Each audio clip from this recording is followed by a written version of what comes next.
I always knew it was a trick and a con. I didn't truly understand things to the level I understand them now, but I had an intrinsic understanding, and I think everybody does. If you're in a gas station and it's 3 a.m.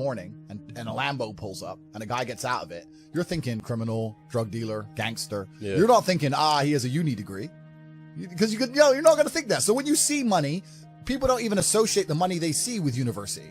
But then they go, I want to make money, so I go to university. It doesn't make sense. It doesn't make sense at all. So be a slave, be a slave, be a slave. Every single government in the world is interested in control. That's all they've ever wanted. That's all they ever want more of. Governments want control. They want to control their populace. They think of us as sheep. We're cattle to them. They want us to comply. They don't want our individuality. They don't want us to think for ourselves. They want us to just sit there and obey like robots. So every single one of them is slowly inching, day by day, pushing the limits, taking as much control as they can from the people to the people revolt. And if they do it slowly and incrementally, they get away with a lot. This is beyond money. The people in charge of the world print the money. They don't care about money. They don't care about economies. They don't care about taxes. All these things are brokey considerations. When you print the money, do you think you give a shit if the economy is good or bad? You print the money. You don't care. What you care about is when you click your fingers, do people obey you? When I talk about the Matrix, I'm talking about the systems which have been created by society, which are deliberately designed to enslave. In the movie, the Matrix were used for our body heat, but here in this Matrix, we're used for our efforts and our energies. And you're existing inside of a system which is deliberately rigged to make the rich richer and for the poor to stay poor. Yeah. And you can sit there and get upset about it. You can sit there and cry about it and say the system needs to change, which is what some people do, socialists, XYZ. But I think I know that's a waste of time, right? That's futile. The best thing to do is to understand the rules of the game and find a way to win. So yes, the game is rigged. Yes, the rich are always going to get richer. Yes, the poor are always going to struggle. And that's the way the game is set up. So you still need to find the best move on the chessboard. There's no point sitting there saying, I want to play a different game, because that's never going to happen. Because the people with the money are the people who have the control and they have the power. And why would they have the game set up any other way? Why would they change? One of the largest things that hold people back from wealth is the people around them. Not only because of the mindsets of the people around them, but also trying to find people around you who you can truly actually trust is difficult. I was always close with my brother and he's always been close with me because we are a team, and you need to have a team. And if you have a team, you stand a better chance. It's player versus player out here, man. It's on the street. It's not easy. For every dollar you make, for every pound you take, you took it from someone else. You don't make money, you take money. People don't understand the way that money works. You're not the Federal Reserve. You can't create money from thin air. Every single pound in your bank is money you took from someone else. And when I say take, I don't mean it in a negative way. You might have convinced them to give it to you. You might have a coffee shop. I'll give you a nice coffee. You'll give me some money. Cool. But you still took his money, right? It's the true nature of the universe. You have to learn that you have to take things from other people. And by taking it, I'm not saying go rob a bank. I'm not saying that. I'm saying completely the opposite. You can be a philanthropist. I'm taking money from everyone inside of HU, but I'm changing their lives. It's a good thing. You can take money in a positive way. Most people don't look at life that way. And when you look at life that way, you need to start identifying. One of the things we teach inside of HU is to identify every single time your money is taken from you. So I say this to people. I say, for the next 2 weeks, every time you spend money, even if it's a pound, write down how they got it from you. And they're like, what do you mean? I'm like, all right, cool. You're walking down the street. You're going to Starbucks. You buy a coffee. Why did they take your money? Well, I wanted coffee. Yeah, but how? Okay, you wanted coffee, right? Cool.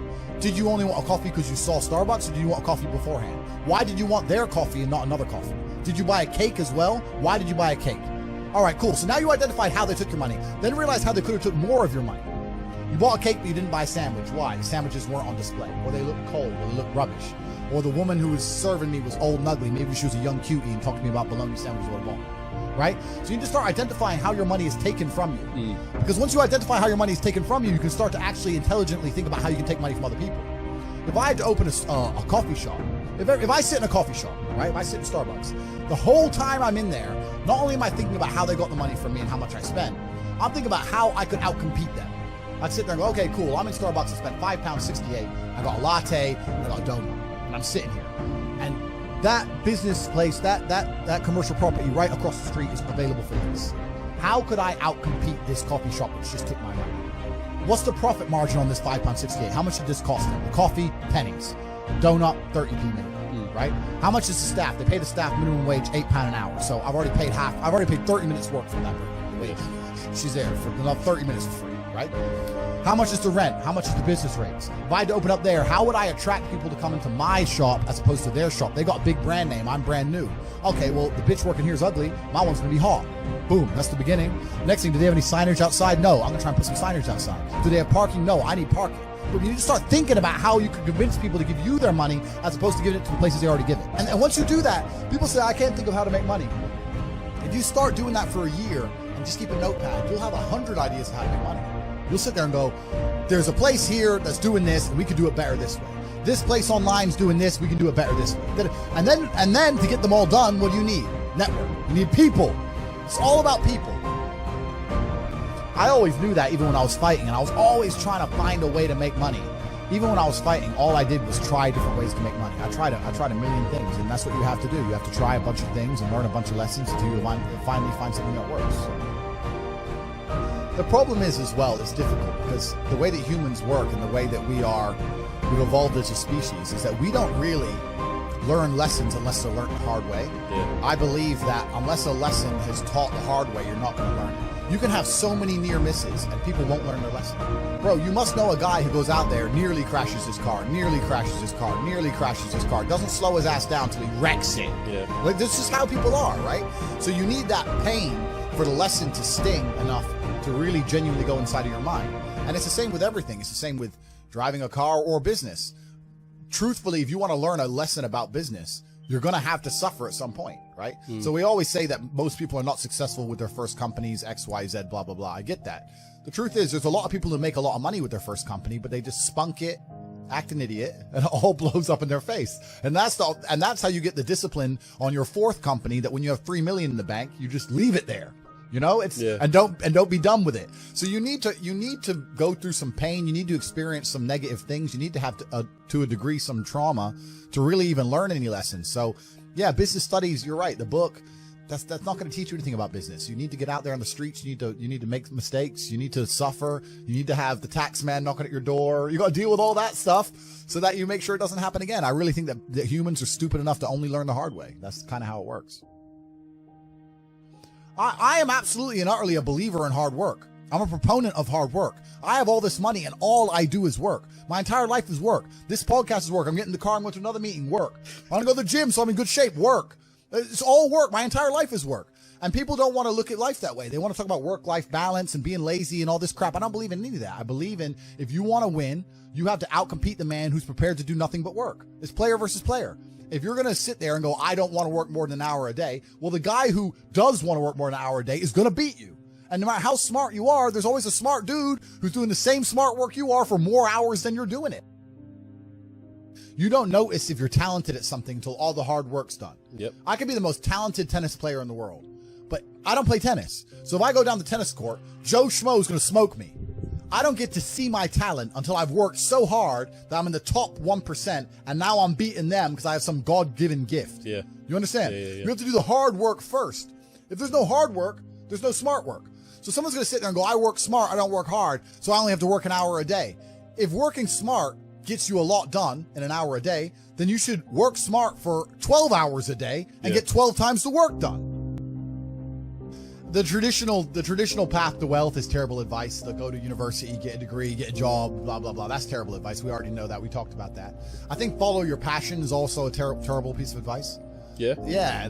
People say, hey, man, you need to find what you're passionate about and do that. And what they're trying to say is only do what you like because you have no motivation to do anything else. And motivation in and of itself is a scam. I don't believe in motivation. I believe in discipline. I am not motivated to do the things I'm supposed to do every day. I don't wake up full of joy that I have to go to the gym or that I have to work or got to deal with crap. I don't feel motivated to do them. I'm disciplined. I do them regardless of how I feel. Whether I'm in the mood to do it or I'm not in the mood to do it, it gets done. That's discipline. Discipline's a real thing. Motivation is fleeting. Yeah. You're never going to be permanently motivated.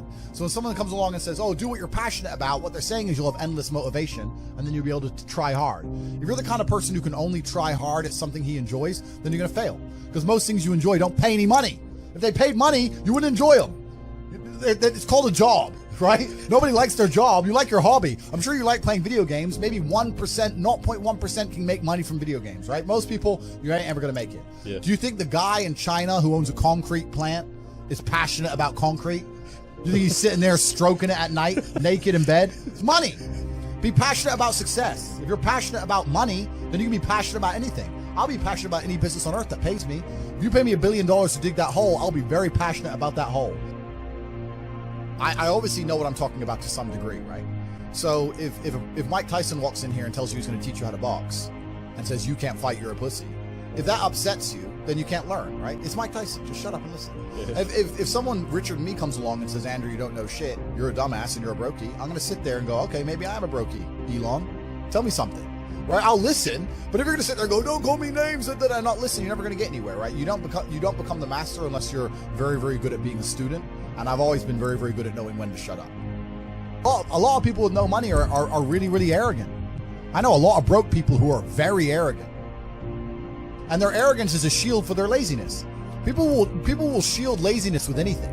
No one wants to admit they're lazy. So they'll shield it with disbelief. Ah, that's a scam. Or, I don't work hard, I work smart. Bollocks, more cover. Quitters are the worst people on the planet. You can give a quitter absolutely everything and they will still fail. Quitters can have every single advantage. Quitters can have all the information. Quitters can have all the tutelage. Quitters can have a mentorship. Quitters can have someone who messages them every morning, hey bro, let's get it. And guess what they're gonna do at the end? Quit. They ain't never gonna have shit. So if you're a quitter, I don't even want you even inside my organization. I don't want quitters anywhere near me because you're never gonna be successful, right? You need the people who don't quit. I don't quit. Every single facet of my life is testament to the fact that I don't quit. When people see my plane in the sky, you can say whatever you want about me. You can call me arrogant. You can call me anything you want, but you cannot call me a quitter. I didn't quit. So that's the difference. When it was hard, I did it anyway. That's who I've always been. And if you don't have that kind of tenacity, you're never going to be anything. So look, everyone loves passive money, right? I make money as I sleep. I get it. You need to de-link your time to your money because if you're only working for money, you run out of time, you can't make enough money. I understand all those principles. My point is, if you have no money and you're coming to me saying, I want to make passive income, why are you not making active income? Get up off your ass and work first. Because there's no such thing as completely, truly 100% passive. You're going to have to check on it. You're going to have to maintain it. You're going to have to find a new tenant for that property. You're going to have to make sure that DeFi crypto farm you're in doesn't go to zero. It's not a rug pull. Yeah. You're always going to have to keep an eye on it, right? But the idea that people with no money are already so concerned with making money without work is amazing to me. You should be worried about active income. If you show me, if I'm a brokey, and you show me how to make $1,000 an hour, I don't sit there and go, okay, but how can I make that passive? I go, cool, I'm making $18,000 a day because I'm going to work. Dude, you don't need to worry about passive income until you have no more time. I look at passive income because I have 18 hours a day I work. When all 18 of those hours are done and my workload still isn't finished, I have to find a way to make some of those income streams passive, either via staff or whatever else. Yep. And that's how I work smart. I use all of my time, and when all my time is done, now I have to become more efficient so that I can get more done within the same time frame. To sit there and say, I don't want to use my time, so I want passive income is dumb shit. The 16-year-old making 45 grand a month, if he was to sit to me and go, I don't want to make the TikToks, I want someone else to do it, make it passive, then he wouldn't be making any money. He's just working. You have to just work. At some point you have to bite the bullet and just work. So when someone comes to me talking about passive income and they're a brokey, I'm like, you are just lazy. You are lazy. You'll never get anywhere. Lazy people never get anywhere in life, doesn't matter what it is. Doesn't matter if it's tennis or money. If you're lazy, you're never going to get there. To the normies, to the brokies, they're not ready to listen to it. Yeah. The Matrix, they say in the movie, people who are still dependent on the system will fight to defend the system. There are people who I will sit there and say to them, look, your university degree is a scam. They lied to you. I will show you how to make money. And their reply will be, no, I went to a good university. They are desperate. No, that degree means something. You work at Greg's, G. Doesn't mean, and shut up. They won't accept it, right? So certain people are not ready for the truth. People who are ready for the truth seek it and they find it.